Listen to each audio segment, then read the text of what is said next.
Amigo, se andas sem rumo na vida, volte olhar para Jesus.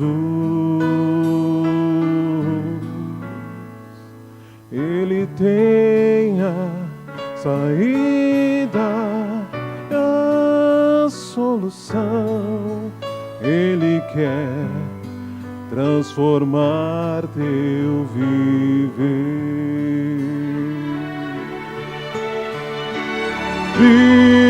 Cristo quer o melhor pra tua vida, quer o caminho mostrar. Cristo chama com terno amor. Oh, vem comigo andar.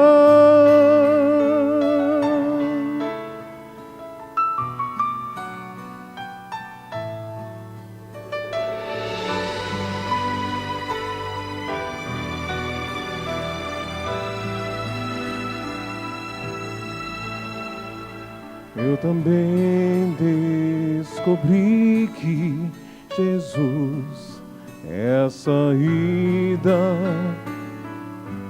quando em trevas eu vaguei.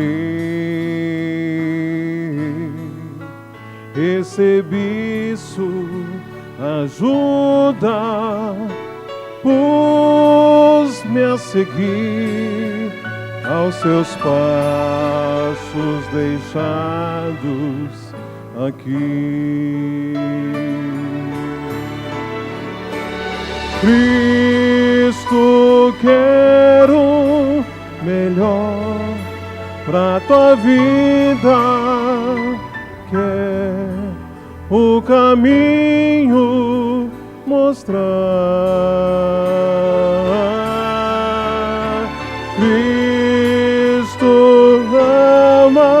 Com terno amor, oh, vem comigo andar.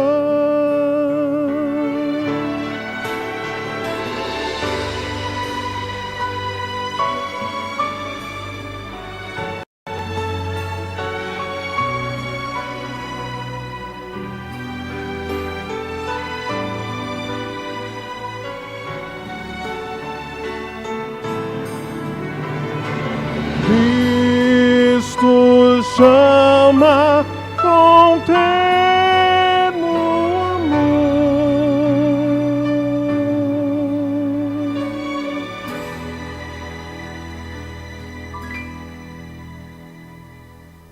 Oh, vem comigo andar.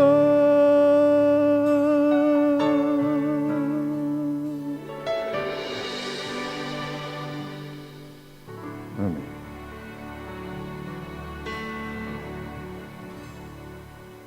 Obrigado, Mauro, por essa mensagem. O pregador dessa noite será o pastor Fabiano Sartorato. Quero convidá-lo aqui à frente. Pastor Fabiano Sartorato é um pastor de larga experiência, é o atual pastor da igreja do Tatuapé, nossa igreja irmã aqui na Zona Leste de São Paulo, na Associação Paulista Leste, e ele é um dos ex-pastores desta igreja, pastoreou a igreja de Vila Matilde entre os anos de 2009 a 2011, e a propósito, pastor, dos 90 anos desta igreja, nós queremos presenteá-lo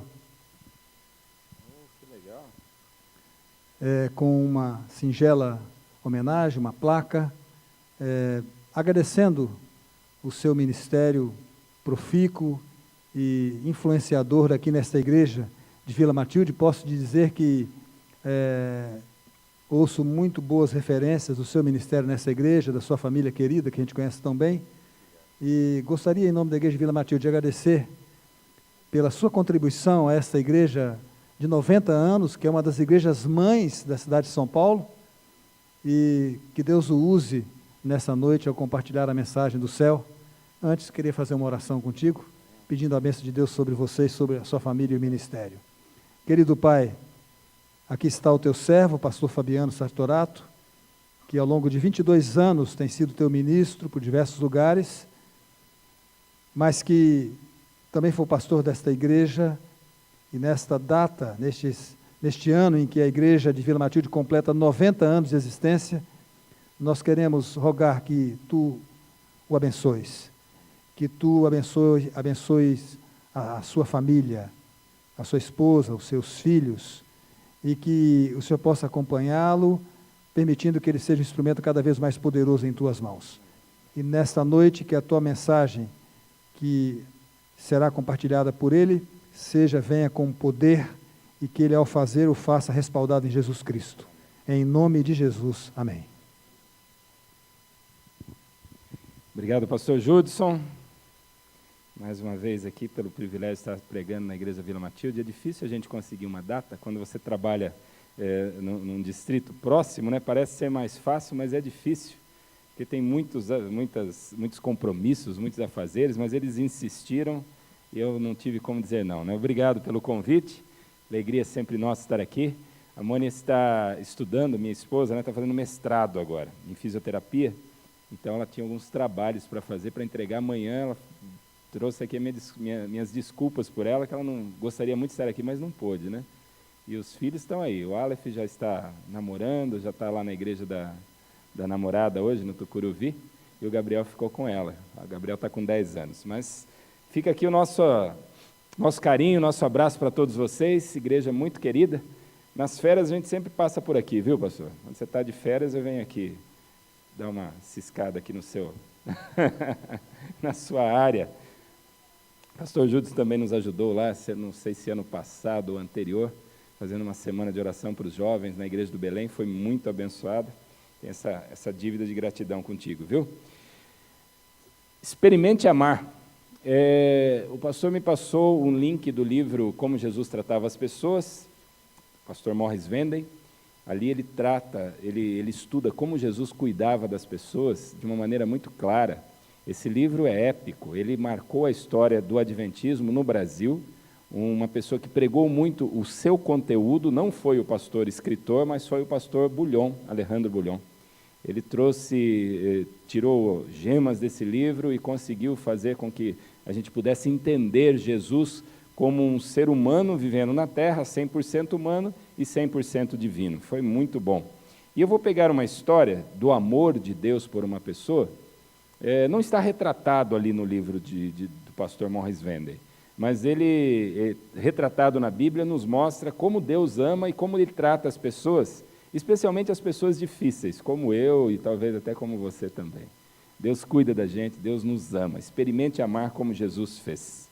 Vou estudar com vocês um pouquinho da vida de Paulo. Aqueles que acompanharam a lição da Escola Sabatina vão ter fresquinha as informações aí da última lição da Escola Sabatina, né? Vamos ao livro de Atos, capítulo 9. Atos, capítulo 9, versos de 1 a 5. Nós vamos conhecer aqui a história da conversão de Paulo, que no caso chamava-se Saulo, né? Depois transformou-se aqui em Paulo, e nós vamos conhecer um pouquinho da história dele. Atos, capítulo 9. O livro de Atos conta a história dos apóstolos, dos discípulos de Jesus, dos feitos da igreja cristã primitiva. Alguns autores dizem que o livro não deveria se chamar Atos dos Apóstolos, mas sim Atos do Espírito Santo.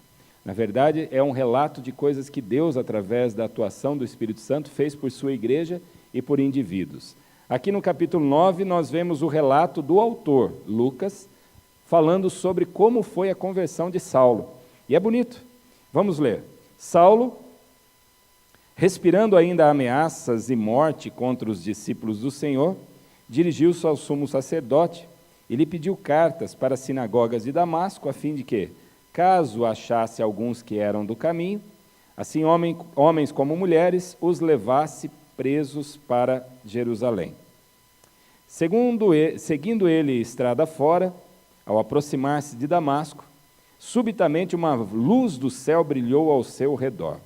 e, caindo por terra, ouviu uma voz que lhe dizia: Saulo, Saulo, por que me persegues?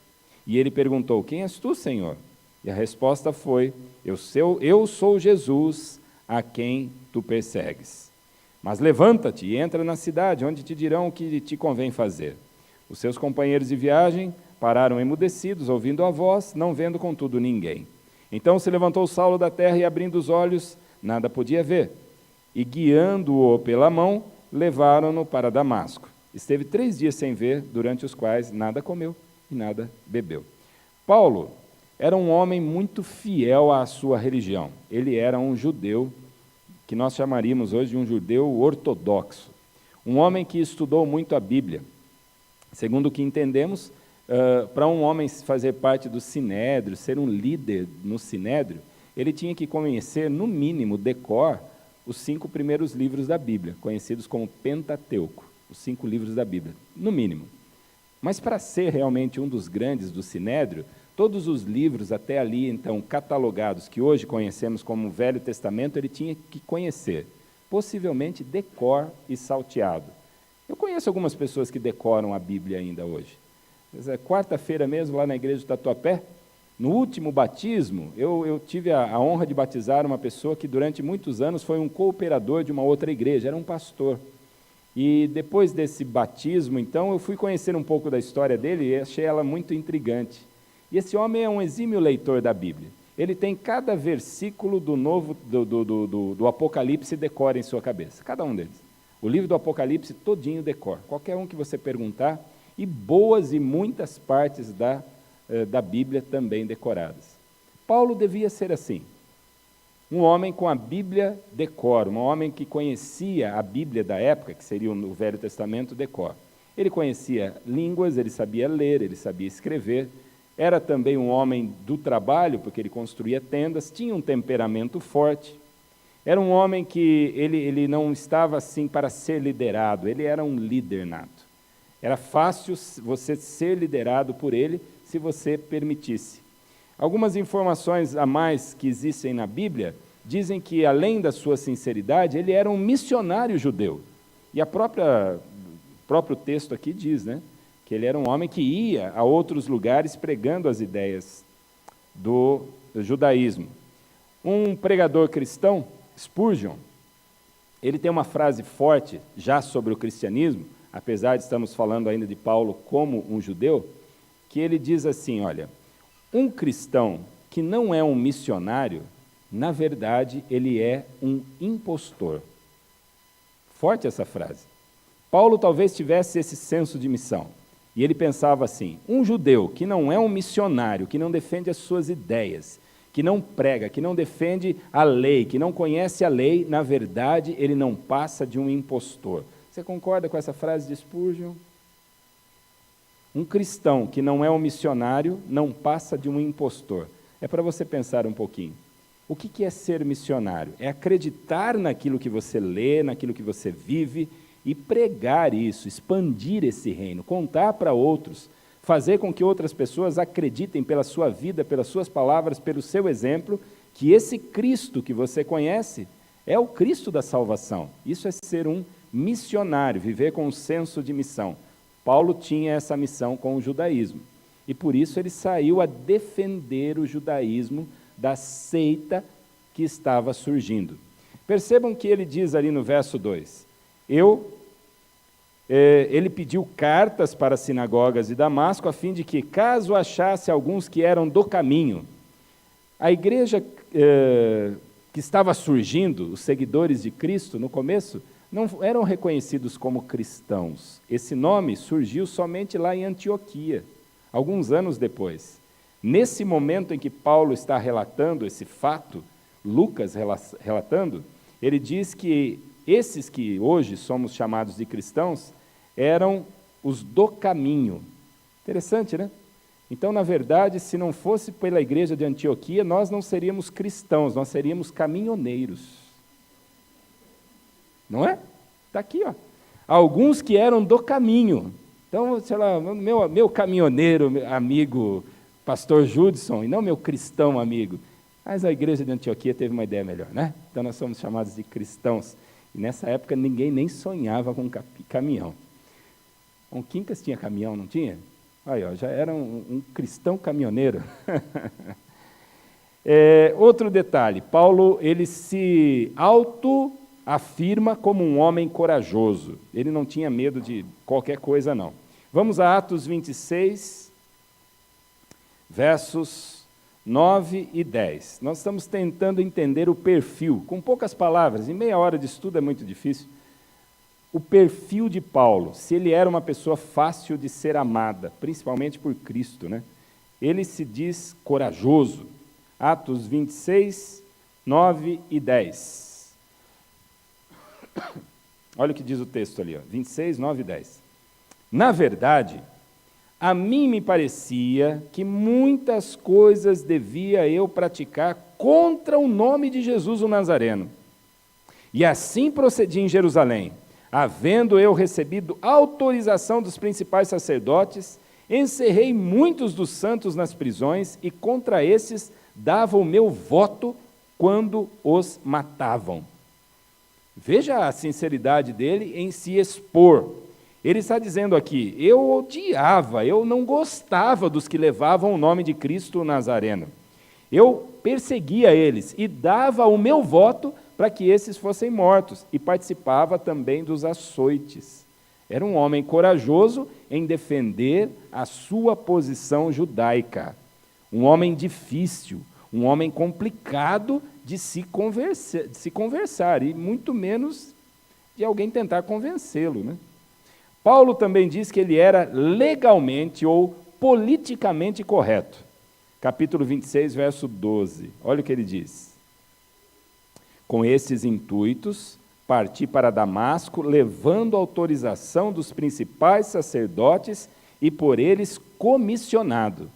Então, Paulo era um homem que, além das suas convicções, ele era um missionário do judaísmo, ele não aceitava os do caminho, ele não aceitava os seguidores de Jesus, ele dava o seu voto contrário à vida daqueles que aceitavam Jesus como Salvador, ele votava pela morte, pelo massacre, pela tortura deles, e agora ele ainda diz que ele tinha autorização da sua religião para que isso acontecesse. Essa autorização, ela vinha através de cartas do Sinédrio. O Sinédrio era o conselho dos judeus, a autoridade máxima, legislativa e também executiva do povo judeu. E essas cartas tinham um nome. Essas cartas autorizavam as pessoas que a recebiam a levar informações, a perseguirem e a executarem as normas, diretrizes e mandatos do Sinédrio. Quem recebia essas cartas era chamado de shaliá, em hebraico. Um shaliá é um apóstolo. Então, Paulo já era um apóstolo antes de ser cristão. Shaliá. As cartas do Sinédrio, os portadores de uma carta do Sinédrio eram apóstolos, enviados. A palavra apóstolo significa isso, um shaliá. Quarto ponto, Paulo estava absolutamente seguro de que ele estava certo. Ele não tinha dúvidas de que o judaísmo era a única religião, a única forma de ligar um ser humano a Deus. O único povo, os únicos escolhidos, não havia outra forma. Para você encontrar a salvação, você teria que se converter ao judaísmo, ser circuncidado se fosse homem, e aceitar todos aqueles princípios, sejam eles cerimoniais, morais ou legais. Os costumes de alimentação, os costumes de civilidade, tudo tinha que ser de acordo com a lei e a ordem dos judeus. Ele tinha essa segurança absoluta, mas tinha uma segurança ainda maior. Paulo tinha convicção absoluta de que Jesus Cristo era um impostor. Absoluta. Ele não tinha a menor dúvida quanto a isso. É impossível um membro do Sinédrio, um homem que, apesar de jovem e inteligente, está participando do cotidiano judaico, é impossível ele não ter ouvido falar de Jesus Cristo. É impossível. Eles foram contemporâneos, mas não se encontraram. Mas com certeza ele ouviu falar, porque esse assunto, o de Jesus Cristo, era recorrente no Sinédrio. Sempre vinha alguém trazer as informações. Olha, ele curou, ele ressuscitou, ele fez milagres, ele multiplicou pães, ele multiplicou peixes, ele falou que não era para você se ligar muito nas coisas da lei, era para você cuidar primeiramente das coisas de Deus, e ele foi trazendo essas informações. Essas informações eram trazidas para o Sinédrio. Claro que Paulo ouvia.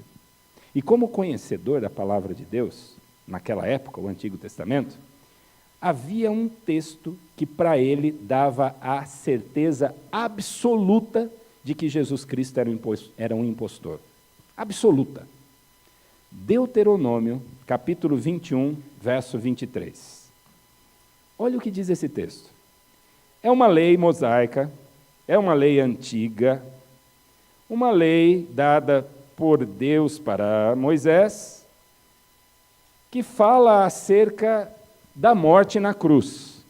E olha o que diz o texto, Deuteronômio 21, 23. Olha o que diz o texto sobre quem morre numa cruz. Vou ler aqui com vocês. O seu cadáver, Deuteronômio 21, verso 23, você pode me acompanhar também aí pela internet. Não permanecerá no madeiro durante a noite, mas certamente o enterrarás no mesmo dia, porquanto o que for pendurado no madeiro é o quê? Maldito de Deus. Assim não contaminarás a terra que o Senhor teu Deus te dá em herança. Quando eu li esse texto, eu comecei a entender um pouquinho do contexto da crucifixão. Claro que Paulo conhecia esse texto, de cor e salteado. Aquele que for pendurado numa cruz não deve passar a noite lá. Aquele que for pendurado numa cruz é um maldito de Deus. Paulo não tinha dúvida nenhuma de que Cristo não era o Filho de Deus. Ele era um impostor. Foi dado a Jesus toda a oportunidade de provar para Paulo e para os judeus de que ele era o Filho de Deus, bastava ele descer da cruz. E esse pensamento não era só de Paulo, ele era compartilhado. Vamos ver? Mateus 27, verso 42. Mateus, capítulo 27,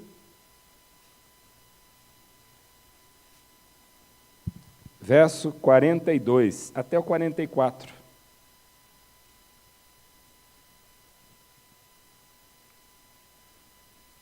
Cenas da crucifixão, relato de Mateus, e a Bíblia diz o seguinte, verso 41, acho que me ajuda também.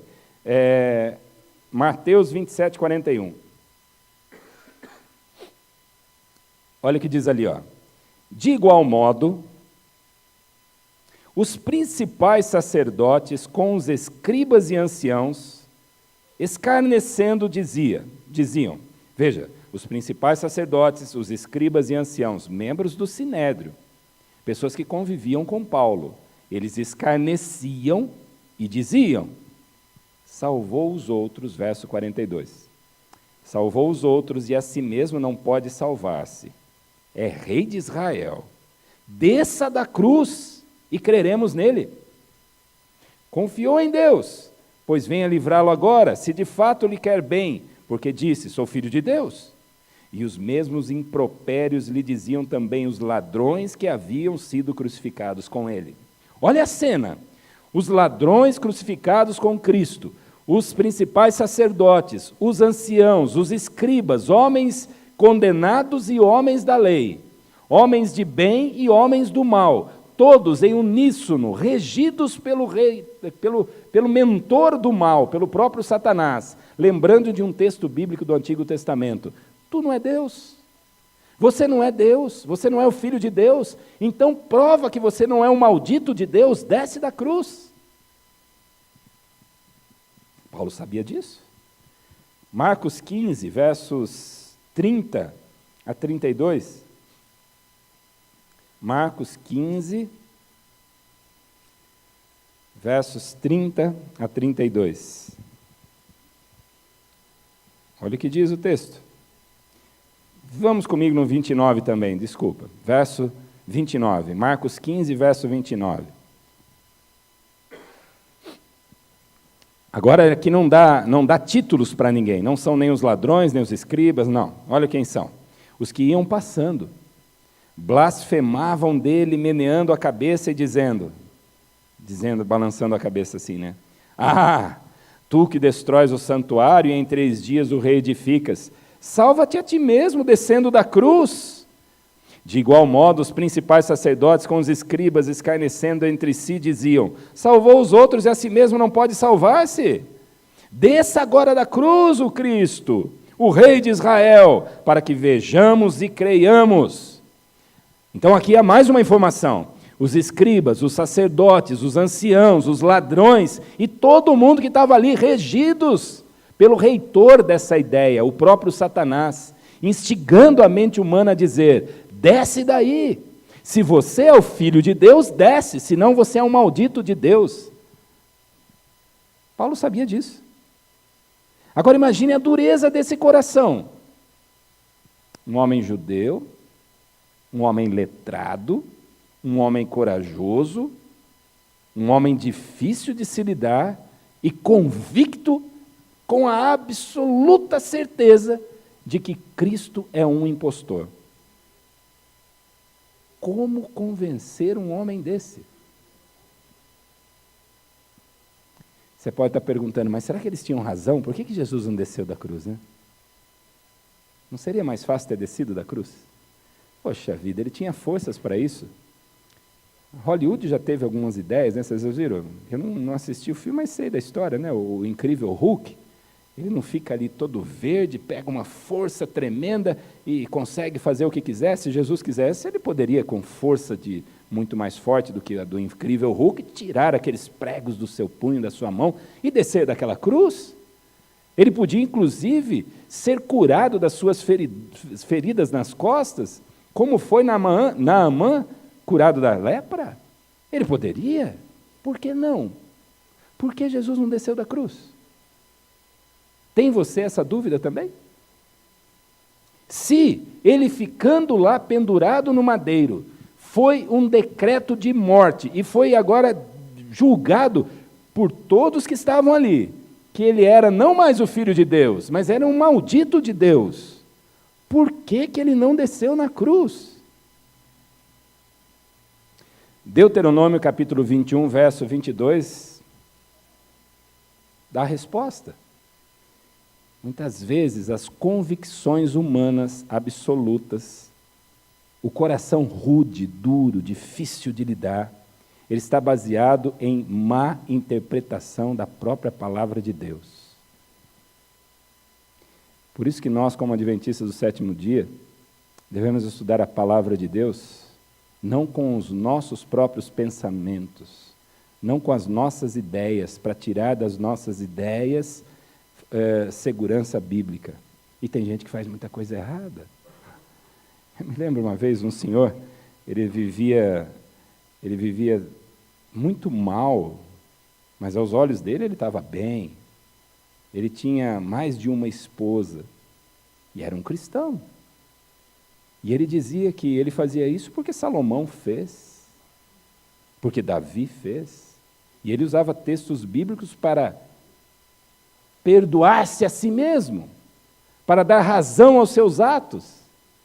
Há pessoas que podem usar a Bíblia para sua própria perdição, se não permitirem que a Bíblia fale por si mesma, a partir do seu contexto, a partir da sua história, e não dos seus próprios interesses.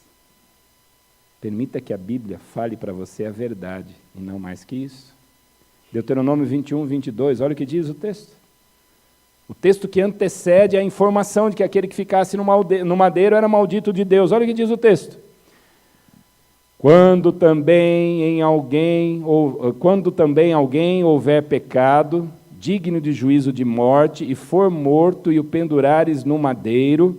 Deixa eu ler o meu texto aqui. Estou lendo na televisão, não estou alcançando. Foi-se o tempo, estou precisando de óculos.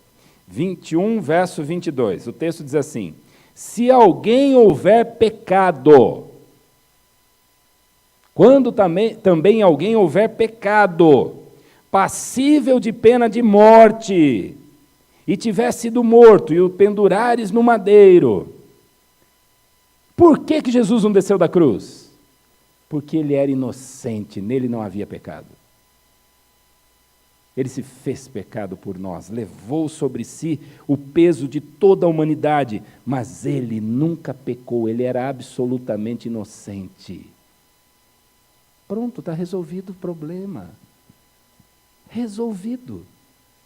Aquele que fosse pendurado por causa do seu pecado no madeiro era um maldito de Deus. Mas Jesus era inocente, completamente inocente. Mas a má interpretação desse texto fez com que o coração de Paulo se tornasse muito duro, absolutamente duro. O que fazer agora? Com um homem de coração duro, sincero, honesto, como encontrar o coração desse homem? Deus, então, tratou dele com muito amor. Deus fez para Paulo 2 perguntas que ele foi capaz de entender. E ali, nessas 2 perguntas, eu tinha um amigo que dizia assim: diante de uma pessoa muito inteligente, não afirme, pergunte, porque quem pergunta nunca erra. Sabe, né? Ele era escritor, advogado, ele dizia assim: diante de uma pessoa muito inteligente, não afirme, pergunte, porque quem pergunta nunca erra. Deus fez 2 perguntas para Paulo. 2 perguntas para Paulo. Ou melhor, Paulo fez 2 perguntas para Deus, né? Ele permitiu que 2 perguntas fossem feitas para ele. E agora nós vamos ver a história da conversão de Paulo, não mais com o relato de Lucas, mas com o relato dele próprio, como Paulo descreve a sua conversão. Atos 22, verso 8. Atos 22, verso 8. Diz assim o texto. Ele está narrando aqui, fazendo a sua defesa, para tentar se ver livre da prisão. E ele começa então dizendo o seguinte, verso 8, depois de dizer que ele ouviu a voz: Saulo, Saulo, por que me persegues? Saulo diz o seguinte: perguntei, quem és tu, Senhor? Ao que me respondeu: eu sou Jesus, o Nazareno, a quem tu persegues. Como que Deus amou Paulo e como nós podemos experimentar o amor de Deus através dessa história, caso você seja como ele, um homem ou uma mulher de coração duro, resolvido, uma pessoa que tem convicções, que não se dobra facilmente e que sabe o que está fazendo, mas sabe também que precisa melhorar, sabe que precisa de uma experiência real com Deus. Como? Faça essa pergunta para Deus. Quem és tu, Senhor? Você já fez essa pergunta para ele? Essa vai ser uma ciência de uma vida. Porque trágico é você viver com o nome de cristão, e não de caminhoneiro, né? O nome de cristão, mas não conhecer a Cristo. É como se você fosse um caminhoneiro sem conhecer um caminhão. Como posso querer viver com Cristo sem conhecê-lo? Quem é Cristo? Como ele trata pessoas de coração duro como o seu e o meu? Como o amor de Cristo me alcança? Quando eu tenho convicções absolutas, baseadas muitas vezes na própria palavra de Deus. E chego a pensar às vezes que Deus não me ama. Ele ama você, mas não me ama. Ele não resolve meus problemas. Às vezes o ser humano pensa assim. Ele não resolve meus problemas. Eu sou um ser humano cheio de complicações. E muitos pensam que a vida não vale a pena, porque, olha, para que eu vou ser um cristão se, como cristão ou sem ser cristão, os problemas são os mesmos? A diferença para alguns é que o seguinte: o cristão não aproveita a vida, o que não é cristão aproveita. Isso é falta de conhecimento de Cristo. É falta de conhecimento do amor, conhecimento da graça, conhecimento da paz que advém do convívio diário com Deus. Você pode conhecer a Deus de diversas maneiras e cada um vai ter seu jeito. No caso de Paulo, ele teve que ter um encontro feroz ali com Deus. Para você não precisa ser assim. Alguns conhecem a Deus à beira da morte. Outros conhecem a Deus pela angústia, pela dor, pela perda. Aquela angústia, aquela dor no peito que não passa, e buscam a Deus e encontram então solução para todos os seus problemas. Outros conhecem a Deus pela alegria. Alguns que têm o privilégio de ter nascido do ventre de uma mãe que já conhecia a Deus. E desde pequeno, os pais vão levando essa criança num caminho que ele vai conhecendo a Jesus Cristo através dos próprios pais, através da escola, através da igreja. Que privilégio, mas nem todos são assim. Alguns conhecem a Deus pelas convicções erradas que são agora contrastadas com a verdade bíblica, com a igreja, com o amor, com a graça. Mas é indispensável, na busca pelo conhecimento de Deus, a procura. Você tem que procurar. E buscar a Deus todos os dias. Com toda a força do seu coração. Ao acordar de forma especial. Para que Ele esteja com você a cada dia, dedicando tempo. Um dia Ele tem 24 horas, né? Talvez você não consiga separar 1 hora e ficar só com 23. 1 hora para estar com Deus. Talvez você não consiga separar meia hora. São 48 períodos de meia hora num dia.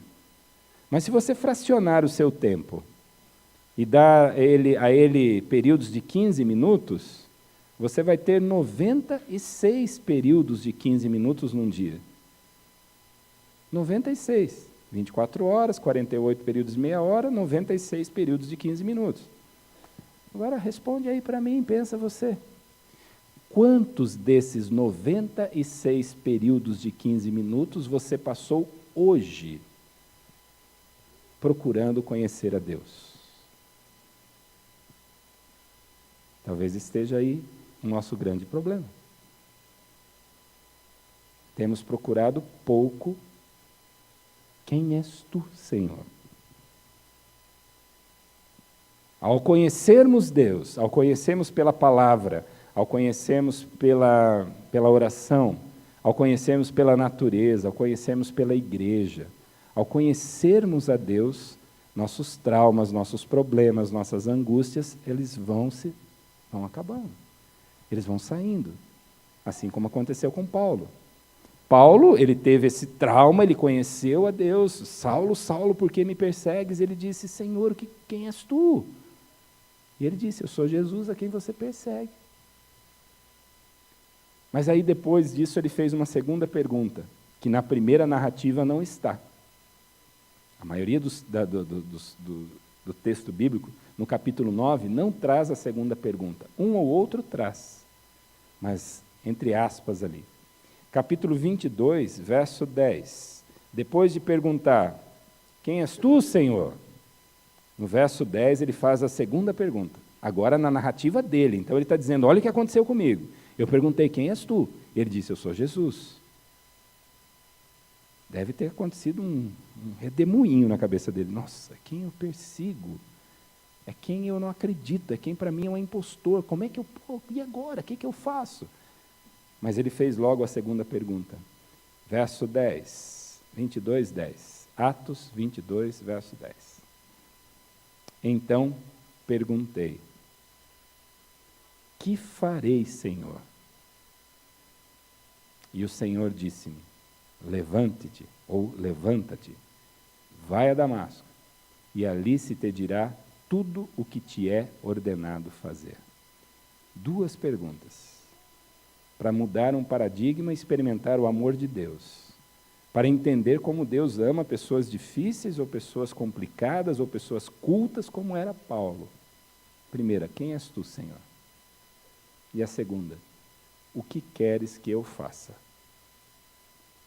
Duas perguntas básicas que têm que serem feitas diariamente por um sincero filho de Deus. Quem és tu, Senhor? Quem és tu no meu trabalho? Quem és tu na minha escola?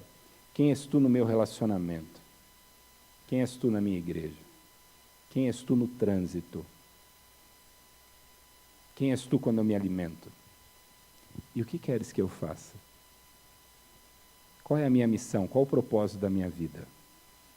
Para que eu vim a esse mundo? Paulo fez essas duas perguntas e foram respostas simples e imediatas. Deus disse para ele: olha, eu dou para você uma missão de um dia, vai até Damasco. Vai ali. Ali eu te apresento o que eu quero que você faça. Fazer um planejamento como um cristão para uma vida toda e desenhar a vida até o fim não vai dar certo, mas você pode planejar a sua vida para amanhã. Com essas duas perguntas em mente. Quem és tu, Senhor? E o que queres que eu faça? Essas duas perguntas levam você a amar a Deus. E você vai experimentar o amor de Deus e vai poder também experimentar amar o seu próximo. Levando a eles, levando a com quem você caminha, com quem você anda, o conhecimento de Deus. Conhecimento de Deus e aquilo que Ele quer que você faça. O propósito da sua vida. Que Deus possa abençoar você durante essa semana. Que essas duas perguntas fiquem latentes na tua mente. Quem é Deus? E o que Ele quer que eu faça? Não é o que Ele quer que o pastor faça, que a minha igreja faça. Quem é Deus? E o que Ele quer que eu faça? Pense nisso. E você vai experimentar o amor de Deus, eu tenho certeza absoluta. Vamos levantar? Vamos orar? E assim encerramos o nosso culto.